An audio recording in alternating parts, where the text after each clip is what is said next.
हिंदसदवंदियाणं तिहुवणहिदमधुरविसदवक्काणम् अन्तातीदगुणाणं नमो जिनाणं जिदभवाणं। कुंदकुंदाचार्य भगवान की जय। पंचास्तिकाय संग्रहामध्ये गाथा नंबर 87 बघतोय। धर्म आणि अधर्मद्रव्याचा सद्भाव आहे हे सिद्ध करून सांगतायत।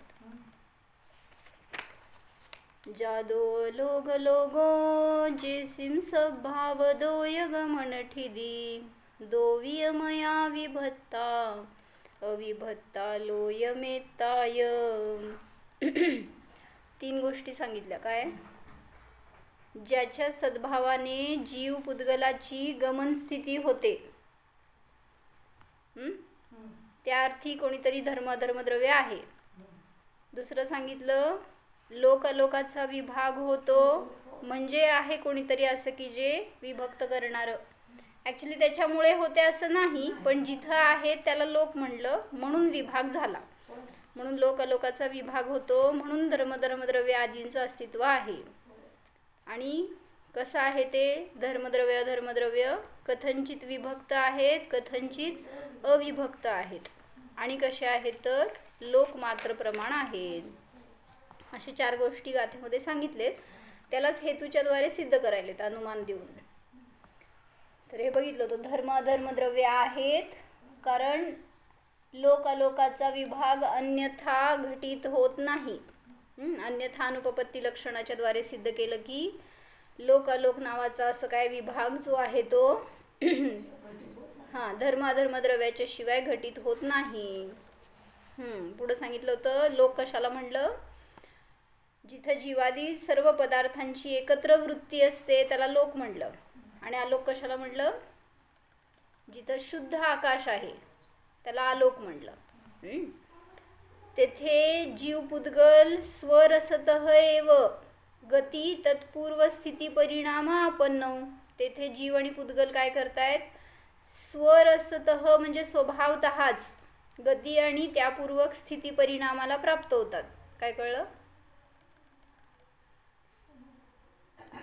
जीव पुद्गलाच्या गतिस्थितीमध्ये ते स्वयं उपादान आहेत।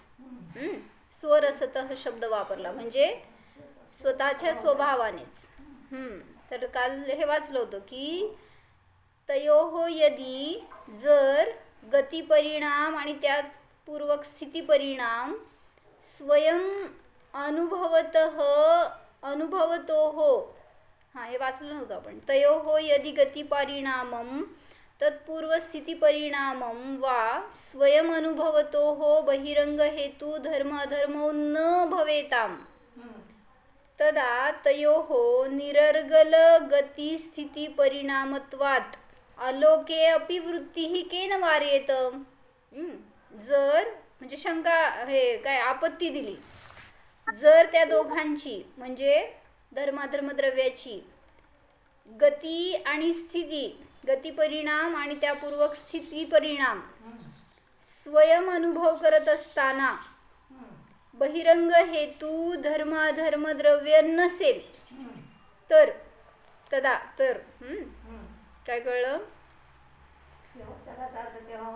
तेव्हा तर असं जेव्हा आणि तेव्हा असं म्हणा गती आणि स्थिती, जर गती आणि तत्पूर्वक स्थिती परिणतीचा अनुभव घेणाऱ्या जीव पुद्गलांना धर्म व अधर्म बहिरंग हेतू नसतील तर तेव्हा तयोः त्या दोघांची, कोणाची? धर्म अधर्मद्रव्याची गती व स्थिती परिणाम अनिर्बंध गती आणि स्थिती परिणाम मानावा लागेल। म्हणजे काय?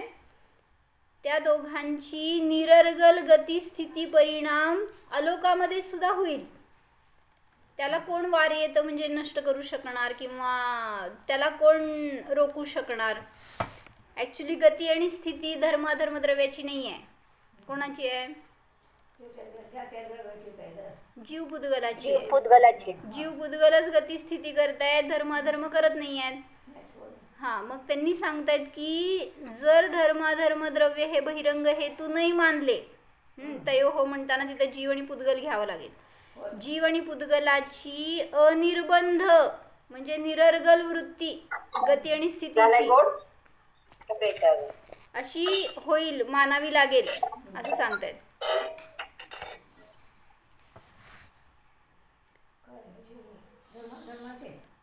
जीव पुद्गलाची गती आणि स्थिती परिणाम फक्त लोकाकाशात होतोय. जर तो नाही होणार, हा लोकाकाश, तर या लोकाकाशामध्येच जीव आणि पुद्गलांची गती आणि स्थिती आहे. जर धर्मद्रव्य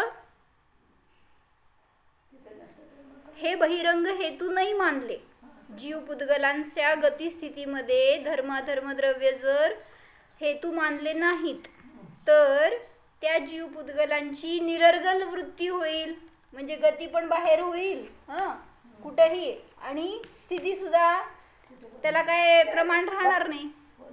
सुद्धा सिद्धशिलेवर नाही, त्याच्या पुढे पण जातील. हां, सिद्धशिलेवरच नाही तर आलोकामध्ये सुद्धा त्याचं गमन होईल असं सांगायचंय.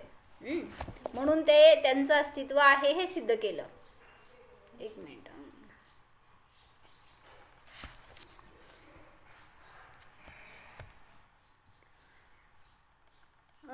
अलोके अपि वृत्तीही केन वार्येत.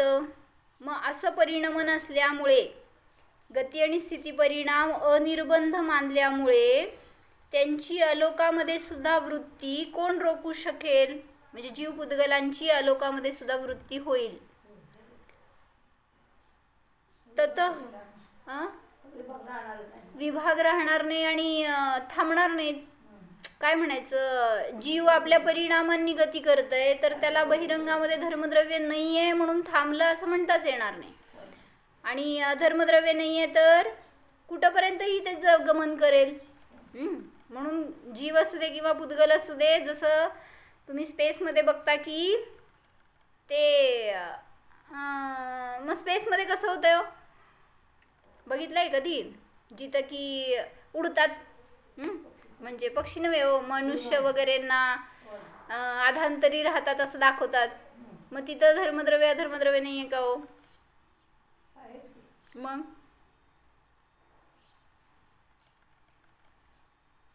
ते असं एक ठिकाणी बसू शकत नाहीत. त्या विमानात पण ते आतल्या आत उडत असतात असं दाखवतात. म्हणजे कुठं असते वगैरे ते काय माहीत नाही, पण स्पेसमध्ये असं होतं जिथं की, किंवा व्हॅक्यूम क्रिएट केला आपण म्हणा, जसं की त्या ह्याच्यामध्ये प्रयोगशाळेमध्ये वगैरे दाखवतात की आतली सगळी हवा काढून घेतली तर त्याच्यामध्ये हवा नाही आहे. मग ते तिथली जी स्पेस झाली तिथं जर कोणी जीव गेला तर तो आधांतरी राहील असं दाखवतात ॲक्च्युली. पण इथं ग्रॅव्हिटी आहे म्हणून दिसते तुम्हाला. कुठं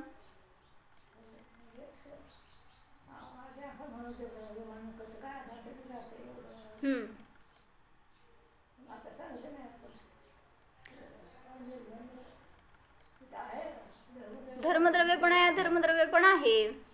विमान आकाशामध्ये का उडतं? धर्मद्रव्य आहे सहकारी. पुद्गलाच्या सुद्धा गमनामध्ये धर्मद्रव्यच मदत करते, आणि त्याची स्थिती म्हणजे थांबण्यासाठी सुद्धा अधर्मद्रव्याचं सहकार्य आहे.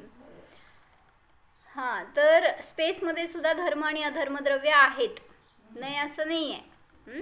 त्यामुळं त्याचं सुद्धा तिथं कार्य त्या रूपाने, त्याची योग्यता म्हणा त्या जीव पुद्गलांची, त्या रूपाने त्याचं तिथं गमन आणि स्थिती दिसून येते.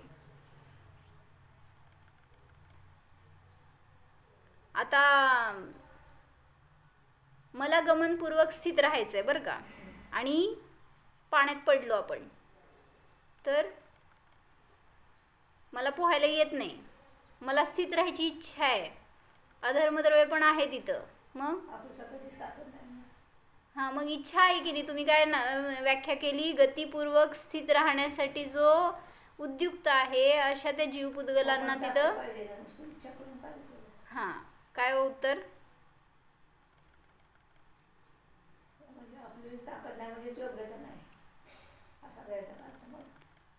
तशी योग्यता आहे. त्या जीवाची ती उपादानगत योग्यता आहे. हे नुसतं निमित्त मात्र आहे. हे बळेच थांबवणार नाही, बळेच गती देणार नाही. हा, मग तसंच त्या उन्मगा आणि निमग्ना माहित आहेत ना त्या दोन, कुठं आहे तो? विजयार्ध पर्वताच्या खाली, जिथं की ती गुफा आहे, जिथून की तो भरत चक्रवर्ती बाहेर जातो 6 खंड जिंकायला जाताना. तर तिथे त्या 2 नद्या आहेत, एक उन्मगा आहे, एक निमग्ना आहे. कसल्या आहेत? तरंग. हा, उन्मगा म्हणजे वर टाकते सगळं, जे पण टाकलं ते वर टाकते. जसं की लोखंडाचा जरी तुम्ही ठोकळा टाकला त्याच्यामध्ये तरी पण ते तरंगते. आणि निमग्नामध्ये कागद जरी टाकलं तरी पण ते बुडते, आत ओढून घेतं ते. मग असं का हो? तिथं अधर्मद्रव्य जास्त आहे, इकडं अधर्मद्रव्य नाही आहे, कसं म्हणायचं? नाही, त्या पाण्याची ती योग्यता आहे. हा, म्हणजे तिथं धर्मद्रव्य अधर्मद्रव्य तर आहेतच, त्या रूपाने पण स्थिती आणि गती चालू आहे, जी ती त्याच्या निमित्तातच चालू आहे, म्हणजे बहिरंग निमित्त. फक्त त्या द्रव्याची त्या क्षेत्राची तशी योग्यता, म्हणून तसं होतंय असं समजून घ्या. किंवा तुम्ही म्हणता काय ते डेड सी म्हणतात, आम्ही दाखवलं होतं त्याच्यामध्ये जेव्हा डिबेट केलं होतं सायन्स वर्सेस जैन विज्ञानमध्ये, की डेड सी म्हणून आहे एक, कुठं आहे हो? नॉर्वेमध्ये का काय, कुठंतरी जपानमध्ये कुठंतरी आहे. तर तिथं लोक इतकं त्या समुद्राच्या पाण्याची क्षार इतके जास्त आहेत ना की ते तरंगतात, झोपलेले असं झोपतात जाऊन पाण्यात त्या लोक. म्हणजे गरमी जास्त झाली की काय काय करतील म्हणा. तर तिथं जाऊन ते उलट असं आकाशाकडे तोंड करून झोपतात, पण बुडत नाहीत. खुर्ची घेऊन जातात, खुर्चीवर झोपतात असं ही पैक. किंवा ते काय म्हणतात बर्मुडा ट्रायंगल म्हणून आहे, तिथं काय आहे समुद्र, काहीतरी समुद्र आहे, त्या समुद्राच्या मध्यभागी एक भाग आहे असा. तर तिथं भोवरा टाईप असल्याचं काय आहे का काय माहीत नाही, पण वरून जाणारं विमान सुद्धा खेचलं जातं आणि आतमध्ये बुडतं. तर त्याला बर्मुडा ट्रायंगल म्हणतात. मग आता तिथं मला म्हणायचं आहे धर्मद्रव्य अधर्मद्रव्याने का नाही थांबवलं हो तिथं? त्याला तर सरळ गमन करायचं होतं, त्याची इच्छा किंवा त्या बाहेर आत असणाऱ्या ड्रायव्हरची इच्छा, एअर पायलटची. मग गमन करायची तुमची इच्छा आहे किंवा स्थित राहायची इच्छा आहे, पण तरीसुद्धा बहिरंगामध्ये तसं निमित्त नाही मिळालं, त्यामुळं त्याची गती आणि स्थिती त्या रूप नाही दिसली. म्हणून ज्या त्या द्रव्यक्षेत्र कालभावानुसार समजून घ्या की तसं परिणमन होण्यामध्ये बहिरंग फक्त निमित्त आहे. हे धर्मद्रव्य अधर्मद्रव्य ते काय जबरदस्ती थांबवणार नाही, ढकलणार नाही. तर त्या दोघांची निरर्गल गती आणि स्थिती परिणाम प्राप्त होत असल्यामुळे जीवपुद्गलांची जर धर्मद्रव्य इथं नसतील लोकाकाशामध्ये, तर हे जीव आणि पुद्गल त्याच्या क्रियावती शक्तीने बाहेर सुद्धा गमन करतील आणि बाहेर जाऊन स्थित राहतील. काही पण अशी निरर्गल स्थितीगती होईल. अलोके अभिवृत्ती ही केन वार्येत. अलोकाकाशामध्ये सुद्धा त्या जीवपुद्गलाची गती किंवा वृत्ती होतीये असं दिसून येईल. ततः न लोकालोक विभाग सिद्धेत. त्याच्यावरून काय होईल? लोकालोकाचा विभाग सिद्ध होणार नाही. म्हणजे या वाक्याची सिद्धी करून दाखवायला लागलेत त्यांनी. जे काय हे अनुमान वाक्य केलं ना, ह्याचाच आतापर्यंत खुलासा केला. काय काय कळलं? धर्म अधर्मद्रव्य आहेत हे प्रतिज्ञा वाक्य आहे. ह्याची सिद्धी करत असताना सांगतायत काय? दिसतंय का बोर्डवरचं?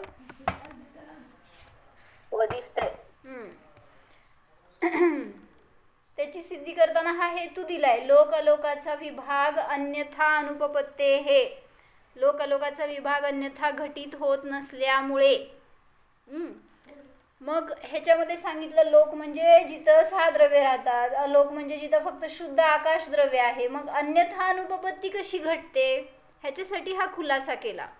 जर धर्मद्रव्य नसतील तर तिथं जीव पुद्गलाची गती स्थिती दिसून येणार नाही, किंवा दिसली तर ती निरर्गल वृत्ती असेल. आणि मग ती अलोकामध्ये सुद्धा कोणी थांबवू शकणार नाही. म्हणून लोक अलोकाचा विभाग जीव पुद्गलाच्या गतिस्थितीवरून सिद्ध होतो. म्हणून तिथं त्यांचं अस्तित्व आहे. कुठं? लोकाकाशामध्ये. इतकं सांगायचं त्या वाक्यातून. आता नाही, आता दुसरं अनुमान वाक्य देणार. हे अन्यथा अनुपपत्ती कशी सिद्ध झाली हे सांगितलं. तथोपपत्तीने सांगा हेच वाक्य. अन्यथा घटित होत नसल्यामुळे असं म्हटलं ना, धर्म अधर्म द्रव्य आहेत, अन्यथा लोक अलोकाचा विभाग घटित होत नसल्यामुळे. आता तथोपपत्तीने सांगा पॉझिटिव्हनी. लोक अलोकाचा विभाग घटित होतो कारण धर्म अधर्म द्रव्य असल्याने. असंच लावा, धर्म अधर्म द्रव्य आहेत, लोक अलोकाचा विभाग होत असल्यामुळे. दिसून येतात. असं ते तथा उपपत्ती जसं आहे तथा उपपत्ती तसं घटित होत असल्यामुळे. आणि अन्यथा अनुपपत्ती म्हणताना अन्यथा घटित होत नसल्यामुळे. कुठला हेतू बलवान म्हणला? का बरं? अन्यथा अनुपत्तीचा. कारण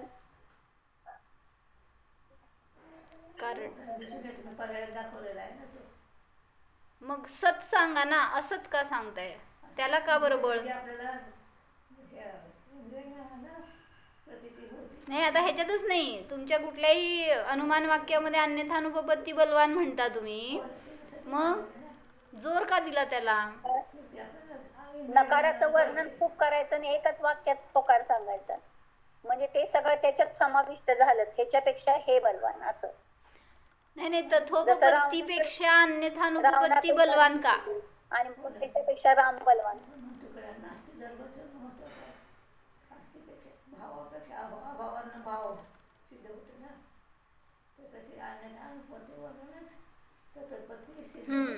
म्हणजे अन्यथा घटित होत नसल्यामुळे, म्हणजे इतका अविनाभाव सांगायचा आहे प्रगाढ त्याचा. म्हणजे कुठं सांगितलं याचं वर्णन? समयसारच्या 13व्या गाथेत सांगितलं. ती गाथा वाचायची आणि सांगायचं मला उद्या. काय टीकेमध्ये आलंय की अन्यथा अनुपपत्ती का बलवान आहे, त्याचं काय महत्व आहे. जीवावर घटवून दाखवलं ना त्यांनी.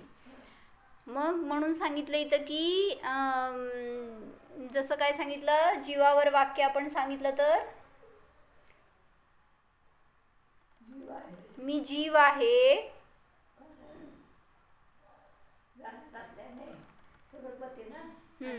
अन्यथा जाननपणा घटित होत नसल्यामुळे. मी जीव आहे अन्यथा जीवत्व घटित होत नसल्यामुळे. किंवा मी ज्ञान दर्शनवाला आहे, जीवत्व अन्यथा घटित होत नसल्यामुळे. अन्यथा अनुपपत्ते हे अन्यथा घटित होत नसल्यामुळे. म्हणजे जीवत्व हे ज्ञानदर्शन स्वभावाशिवाय घटित होत नाहीच. म्हणजे इतका अविनाभाव संबंध सांगायचा त्याच्यामध्ये. तथोपपत्तीने काय म्हणायचं, स्थूल वर्णन होईल. असं आहे तर असं आहे, असं असल्यामुळे असं सांगता तुम्ही, पण ह्याच्याशिवाय होणारच नाही असं त्याच्यामध्ये त्याचा संबंध इतका जबरदस्त आहे हे सांगायचंय. दुसरा उपायच नाही असं सांगायचंय. म्हणून अन्यथा अनुपपत्ती बलवान आहे. म्हणजे मग मी सम्यक दृष्टी आहे, स्वतःला जाणत असल्यामुळे. आता अन्यथा अनुपपत्ती कसं लावायचं? मी सम्यक दृष्टी आहे अन्यथा स्वतःची अनुभूती होत नसल्यामुळे, किंवा अन्यथा अनुभव घटित होत नसल्यामुळे. म्हणजे जिथं निर्विकल्प अनुभव आहे तिथंच सम्यक दर्शनाची उत्पत्ती आहे, अन्यथा त्याची घटित होत नसल्यामुळे. म्हणून हा अविनाभाव दाखवला, म्हणूनच तिथं सिद्धी करता आली.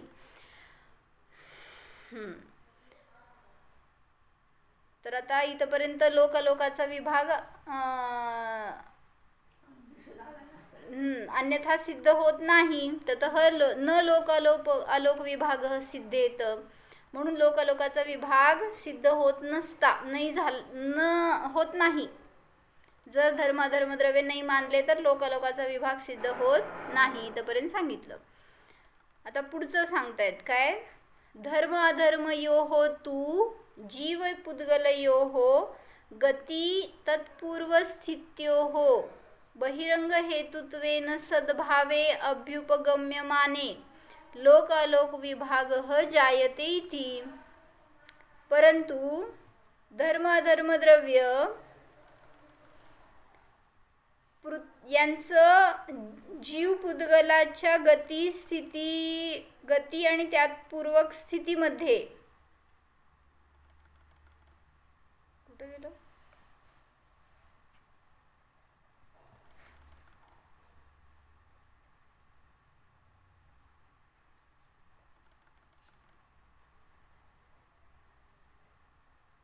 म्हणजेच जीव पुद्गलाच्या गती व तत्पूर्वक स्थिती परिणामास बहिरंग हेतुरूपाने धर्म अधर्म हे दोन द्रव्यांचा सद्भाव असताना किंवा सद्भाव स्वीकारला असताना लोक अलोकाचा विभाग होतो.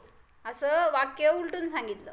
काय म्हणजे जे अन्यथानुपपत्ती रूपाने सांगितलं होतं ना तेच वाक्य उलट करून सांगितलं की जीव पुद्गलाची गती आणि स्थिती परिणाम धर्म अधर्म या बहिरंग हेतुरूपाने निमित्त असताना लोक अलोकाचा विभाग सिद्ध होतो. म्हणजे जीव पुद्गलाची गती स्थिती होतीये हे दिसतंय, त्यावरून ज्यांनी कोणी हे स्वीकारलं त्यांना धर्म अधर्म द्रव्याचं अस्तित्व स्वीकारावंच लागेल आणि ते स्वीकारलं असताना लोक अलोकाचा विभाग सिद्ध होतो.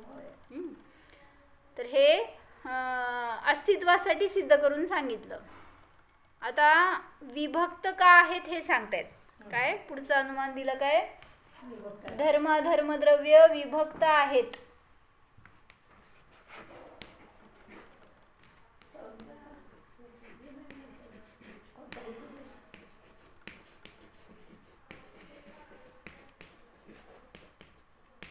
का बरं धर्माधर्म द्रव्य विभक्त आहेत का तर सांगतायत किंच धर्म अधर्मौ द्वौ अपि परस्परम पृथक्भूत अस्तित्व निर्वृत्तत्वात्.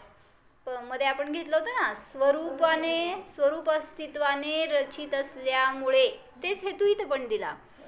धर्म अधर्म द्रव्य दोन्ही सुद्धा परस्पर पृथक अस्तित्वाने रचित असल्यामुळे ते विभक्त आहेत. असं हे प्रतिज्ञा वाक्य केलं. धर्म अधर्म द्रव्य विभक्त आहेत हेतू काय दिलं पृथक अस्तित्वाने रचित असल्यामुळे किंवा पृथक अस्तित्व त्यांचं सिद्ध होत असल्यामुळे ह्याला म्हटलं हेतू. पृथक त्यांचं अस्तित्व आहे हे सिद्ध होत असल्यामुळे किंवा ते पृथक अस्तित्वाने रचित असल्यामुळे म्हणजे आहे धर्म नावाचं काहीतरी द्रव्य आहे वस्तू आहे अधर्म नावाची काहीतरी वस्तू आहे तर त्यांचं सत्व मानलं तरच सिद्धी होईल अन्यथा नाही. एक पुढं सांगतायत अविभक्त का आहे हो मग जर त्यांचं पृथक पृथक अस्तित्व आहे तर धर्म अधर्म द्रव्य अविभक्त का आहेत.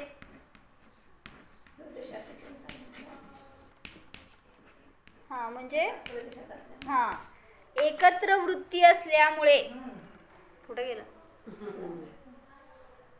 एक क्षेत्र अवगाढत्वात अविभक्त एका क्षेत्रामध्ये त्यांचं एकत्र अवगाढ रूपाने राहतात म्हणून म्हणजे असं त्यांचं नाही क्षेत्राच्या पेक्षानेच अविभक्त आहेत. म्हणजे एका लोकाकाशामध्येच धर्मद्रव्य आहे अधर्मद्रव्य पण तिथंच आहे. नाही एकत्र वृत्ती आहे म्हणजे एका क्षेत्रात त्यांची वृत्ती आहे. एकत्र हा शब्द क्षेत्रवाचक असतो ना तर राहणं अस्तित्व घ्यायचं प्रवृत्ती नाही. एक क्षेत्र अवगाढत्वात अविभक्त एका क्षेत्रामध्ये अवगाढ रूपाने राहतात म्हणून ते अविभक्त आहेत. अवगाढ रूपाने म्हणजे व्याप्त होऊन राहतात ना लोकाकाशामध्ये जिथं धर्मद्रव्य आहे त्या प्रत्येक प्रदेशावर अधर्मद्रव्य पण आहेच. त्यामुळे त्यांची एकत्र वृत्ती असल्यामुळे ते दोघं कथंचित अविभक्त आहेत. दोघंच नाही तर साही द्रव्य आहे तिथं. आता आपल्याला दोघांची सिद्धी करायची म्हणून दोघांसाठी सांगतायत पण साही द्रव्यांचं क्षेत्र पण समानच आहे. पुढं निष्क्रियत्वेन सकल लोकवर्तिनोः जीव पुद्गलयोः गती स्थिती उपग्रह करणात लोकमात्रौ इति. आता चौथा अनुमान काय करतायत हे धर्माधर्म द्रव्य लोकमात्र आहेत असं अनुमान वाक्य आहे, प्रतिज्ञा वाक्य आहे. का? प्रमाण त्याचं लोक प्रमाण आहेत ह्याची सिद्धी करायची आहे. हेतू काय देणार हो? दिसतंय का बोर्डवरचं?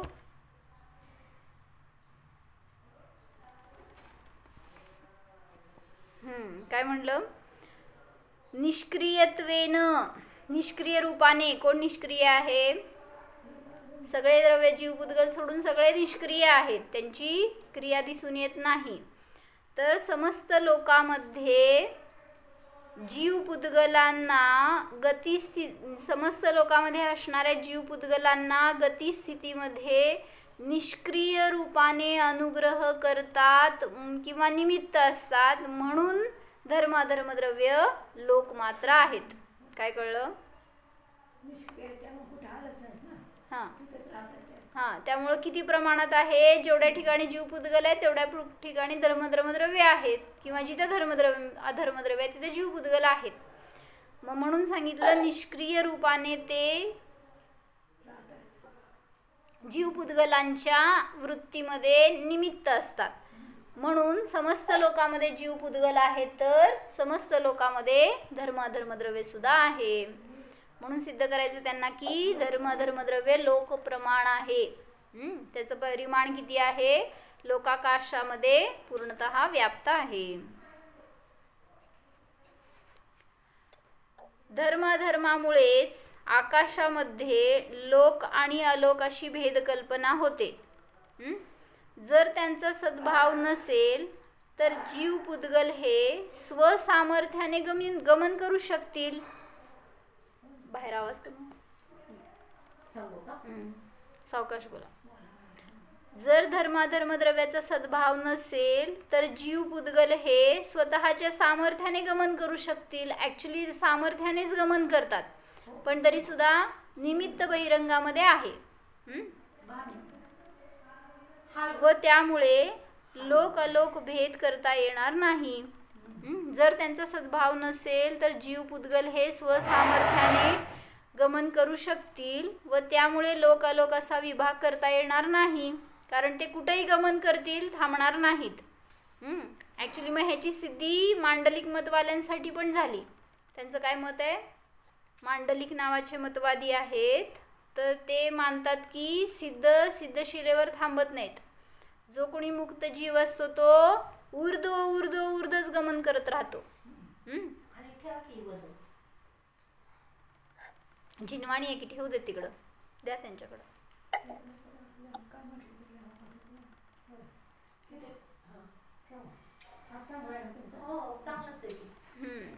काय सांगितलं? जीव पुद्गल हे स्वसामर्थ्याने गमन करू शकतील, तर लोकालोकाच्या बाहेर सुद्धा त्यांना ते गमन करतील असं म्हणावं लागेल.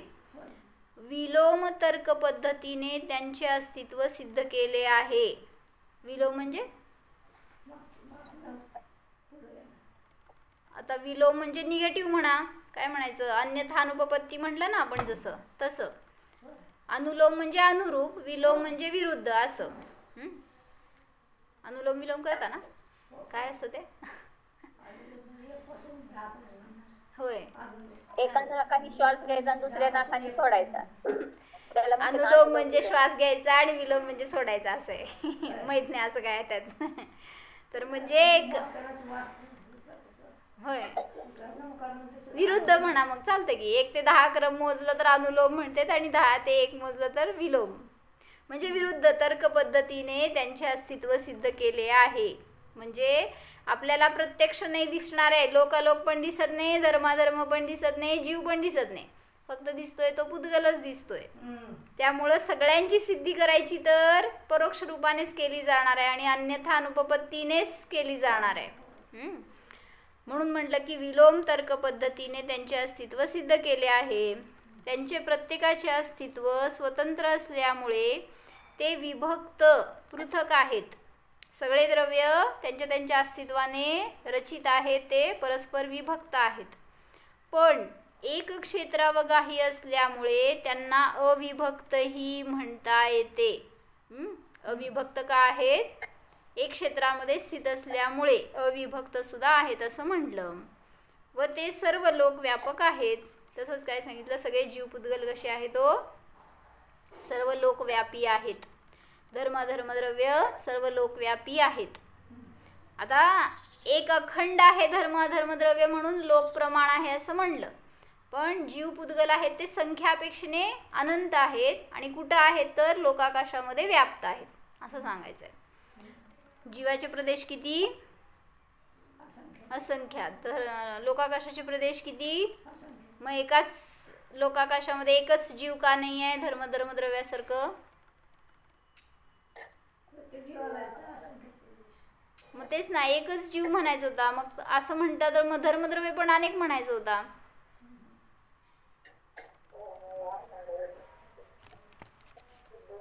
धर्मद्रव्यामध्ये अवगाहन जीव अनंत आहेत आणि एकमेकाला बाधा न करता राहते.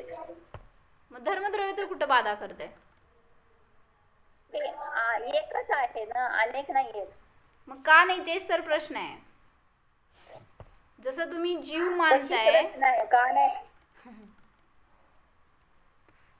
जीव जसं मानतोय तसं धर्मद्रव्य पण अनेक का नाही?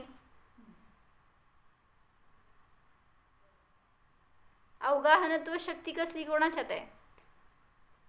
प्रत्येक द्रव्यामध्ये आहे. मग अनेक धर्मद्रव्य असते तर अनेक त्यात व्यापले असते की, प्रत्येकाला एक एक धर्मद्रव्य. असं का नाही? कारण जीवामध्ये संकोच विस्तार शक्ती आहे. ते खूप छोट्या क्षेत्रामध्ये सुद्धा व्यापू शकतं, खूप मोठ्या क्षेत्रामध्ये पण व्यापू शकतं, लोकाकाश प्रमाण सुद्धा व्यापू शकतं. पण तशी शक्ती धर्म किंवा अन्य कुठल्या द्रव्यामध्ये नाही आहे. संकोच आणि विस्तार ही शक्ती, संकोच विस्ताराची, असंकुचित विकासत्व वेगळं. संकोच आणि विस्तार ही शक्ती जीवामध्येच आहे. त्यामुळं सांगितलं तो लोकाकाशामध्ये त्याच्या एका प्रदेशावर सुद्धा व्यापेल. किती? त्याचे असंख्यातच प्रदेश, एका प्रदेशावर नाही. तर एवढ्या भागामध्ये, असंख्यातव्या भागामध्ये सुद्धा व्यापू शकतो. या लोकाकाशाच्या असंख्यातव्या भागामध्ये म्हणजे एका पॉईंटवर सुद्धा व्यापू शकतो. पण धर्मद्रव्यामध्ये तशी शक्ती नाही आहे. त्यामुळं तो एक अखंड संपूर्ण प्रदेशांमध्ये व्यापतोय आणि मग एकच धर्मद्रव्य बास आहे. हा, आहेत की. असंख्यात प्रदेश आहे धर्मद्रव्याचे, तर तुम्ही ज्या क्षेत्रात आहे तिथं त्या धर्मद्रव्याचे पण प्रदेश आहेतच. पण असं नाही आहे की ते धर्मद्रव्य भिन्न आणि माझं धर्मद्रव्य भिन्न, असं नाही आहे. जरी जीव भिन्न भिन्न दिसत आहेत तरी त्यांना असणारं निमित्त रूप धर्मद्रव्य अधर्मद्रव्य एकच आहे आणि एकच सफिशियंट आहे सगळ्यांना. सगळ्या जीव पुद्गलांना युगपत म्हटला तरी सुद्धा ते गमनाला मदत करेल, स्थितीला मदत करेल, एवढी शक्ती त्याच्यामध्ये आहे.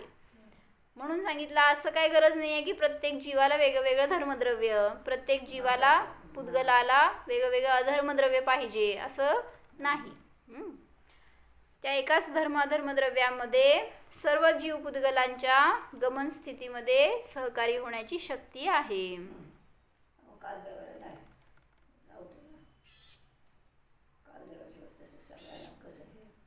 कालद्रव्याला सुद्धा शक्ती आहे. मग काल अणू अनेक आहेत की, एकच काल अणू मानायचा होता. थांबा जरा, पुढे येणार आहे कालद्रव्य, आता जाऊ नका त्याच्यात. घेतलं होतं बहुतेक आपण मोक्षशास्त्रामध्ये वाचत असताना. अनंत कालाणू आहेत असं सिद्ध केलं होतं त्यांनी. ॲक्च्युली आहेत तर असंख्यात, पण त्यांनी सगळ्यांची योग्यता ना तशी एका क्षेत्रावर एक कालाणू आहे तर तिथं साही द्रव्य आले तर साही द्रव्यांचं परिणमन समान दिसायला पाहिजे. मग त्या कालाणूंनी परिणमन केलं असतं तर, पण कालाणू तर तुम्ही परिणमन करताय, तुम्हाला मदत करताय एवढंच आहे. हां, तसंच इथं सांगितलं धर्मद्रव्य सुद्धा तुम्ही गमन करताय तर मदत करताय एवढंच त्याचं कार्य आहे. मग एका वेळी सगळे गमन करतायत तरी मदत करू शकेल, एका वेळी सगळे थांबले तरी ते अधर्मद्रव्य मदत करू शकेल, अशी शक्ती त्याच्यामध्ये आहे. म्हणून तिथं गमन आणि स्थितीमध्ये ते एकच द्रव्य बास आहे. सगळ्या अनंत जीवांना, अनंत पुद्गलांना ते एकच धर्मद्रव्य आणि अधर्मद्रव्य सामर्थ्यशाली आहे मदत करण्यासाठी. अशा रीतीने म्हणजे प्रत्यक्ष जाणू शकत नाही म्हणून परोक्ष रूपाने, अनुमानाने, तर्काने वगैरे सिद्ध करून आपण अशा अमूर्तिक द्रव्यांची सिद्धी करू शकतो. तसंच जीवाची सिद्धी कशी करायची? जीव सुद्धा माझ्या इंद्रियांनी गम्य नाही आहे. काय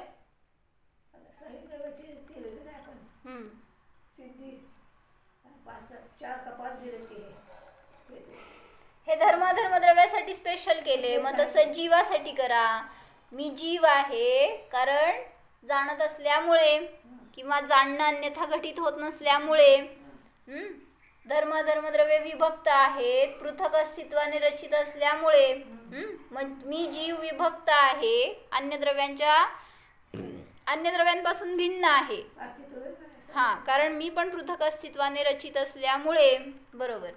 पुढं धर्मद्रव्य अविभक्त आहे, तसं जीव अविभक्त आहे कारण एका क्षेत्रामध्ये सर्व द्रव्यांच्या बरोबर ते राहत असल्यामुळे, त्याची वृत्ती दिसून येत असल्यामुळे, एकत्र अवघाड रूपाने वृत्ती असल्यामुळे.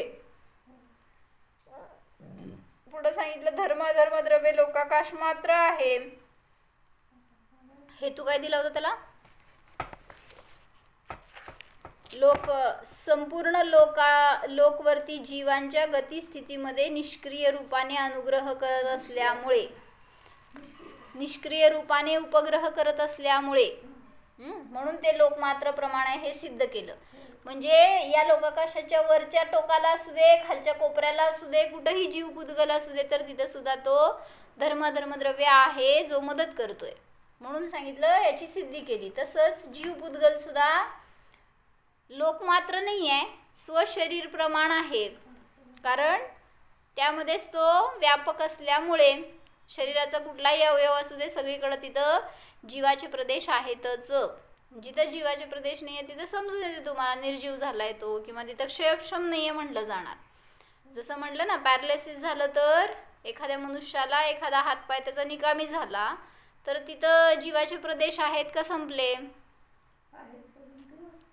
परंतु त्याचं क्षयक्षम तिथं नष्ट झालंय, नाही आहे, कमी झालंय एवढं म्हणा.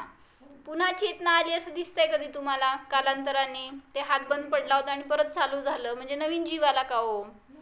मग तोच जीव आहे, त्याचे प्रदेश सुद्धा तिथं आहेत, फक्त त्याचा क्षयक्षम मंद झाला होता जाणण्याचा त्या ठिकाणचा, म्हणून पुन्हा कार्यरत झाल्यावर पुन्हा तिथे चेतना जागृत झाली असं म्हणलं जाईल, तो क्षयक्षम प्रगट झाला असं म्हणलं जाईल. त्यामुळं जीव कसा आहे? स्वशरीर काय म्हणायचं, स्वदेह प्रमाण आहे कारण तेवढ्या ठिकाणी तो व्यापत असल्यामुळे. अशा रीतीने धर्मद्रव्य शिकवत आहे की तुम्ही जीव आहे हे जाणा, आणि आपण शिकतोय तुम्ही धर्मद्रव्य आहेत. त्यांना शिकायचं नाही आहे तर आपल्याला स्वतःला शिका, जाणा. हो, जाणा हा मी स्वतंत्र अस्तित्वाने रचित असल्यामुळे स्वतंत्र जीव आहे, विभक्त जीव आहे. अन्य द्रव्यांचा माझ्याशी, माझा अन्य द्रव्यांशी काही संबंध नाहीच.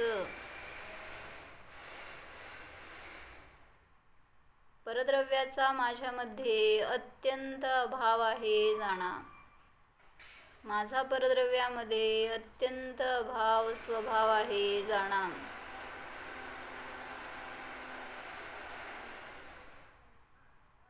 विभक्त स्वरूपोऽहम्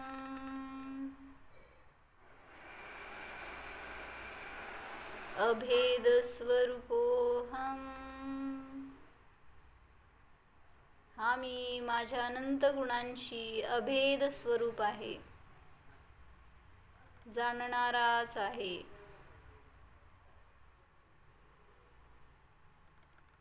जीवोऽहम्. ओम